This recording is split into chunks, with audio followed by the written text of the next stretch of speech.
Welcome to our channel Pika and Pikachu blog. আজকে তোমাদের রাম বিসর্জনের সমস্ত শোভাযাত্রার ভিডিও এই ব্লগ চ্যানেল দিয়ে তোমাদের দেখাবো।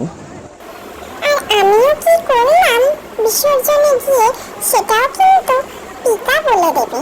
দেখো কত বড় বড় ঠাকুর দেখেছি, চারটে মাকে দেখেছি জানো। ঘরে বসে রাম বিসর্জন দেখতে হলে আমার ভিডিওটা স্কিপ করলে চলবে না। আর ঘরে বসে তোমরা ভিডিওটা কিরম লাগলো সেটা কিন্তু কমেন্ট করে বলো, আর শেয়ার অ্যান্ড সাবস্ক্রাইব করতে ভুলো না। এখন যাচ্ছি মায়ের বিসর্জন দেখতে। তো সাথে রাম বিসর্জন যে পথ দিয়ে হয় সেই পথে আমার অদ্ভুত দাদুর দোকান, তাই দোকানে পৌঁছেই আমরা দাঁড়িয়ে আছি। রাম বিসর্জনের প্রথমেই যায় সমীচণ্ডী মায়ের শোভাযাত্রা।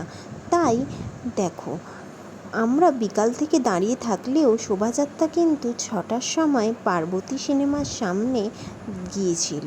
দেখো আস্তে আস্তে মাচণ্ডীর ঘট, তারপর ধর্মরাজ, তারপর আরও নানা রকম শোভাযাত্রা, সাবিত্রী সত্যবান। আমি অনেক রকম বাচ্চাও দেখেছি। তারপর দাদা নিচ্ছে আমাকে নিয়ে যেতে, কিন্তু আমি তো ঘুমিয়ে পড়েছিলাম।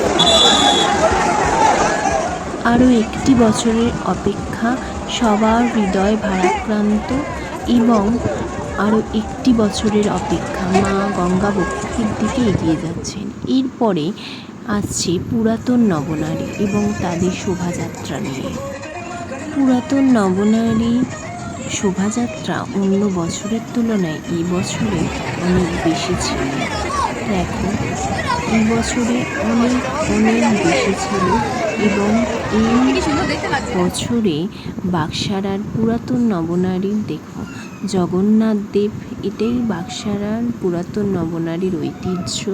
জগন্নাথ দেব এবং তারপরে নানা রকম শোভাযাত্রা করি পুরাতন নবনারী আসছে।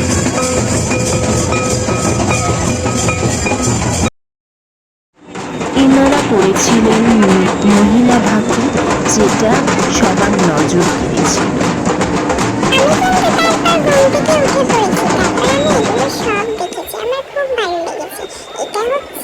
পুরাতন নবনারী মা, তাকেও আমি জয় মা করে নমস্কার করলাম।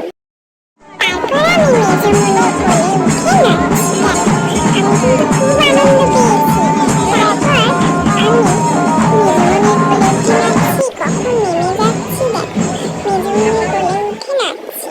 তারপর আসছে নতুন নবনারী মা। নতুন নবনারী মাকেও আমার খুব ভালো লেগেছে। তারপর চৈতন্য দেব, অনেক রকম শোভাযাত্রা। তারপর নতুন নবনারী মা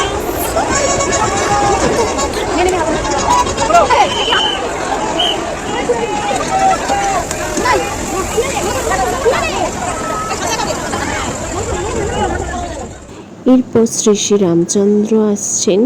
এনাদের শোভাযাত্রা খুবই আকর্ষণীয় ছিল, দেখতে থাকুন। এরপর দেখো আমি ডাবলু দাদা ও মেজমণির সাথে একটু নাচ করছিলাম। দেখো আমার খুব মজা হচ্ছিল।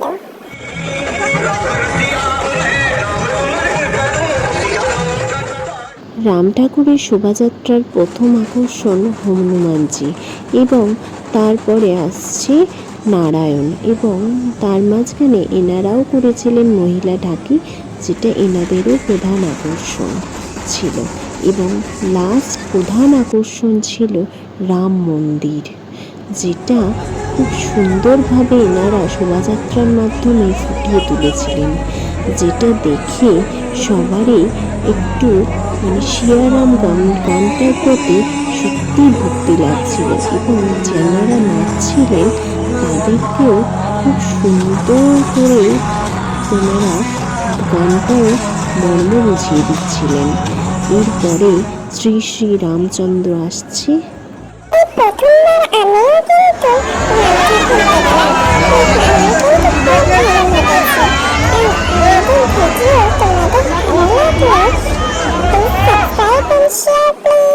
নমস্কার, ভিডিও ভালো লাগলে শেয়ার করবেন।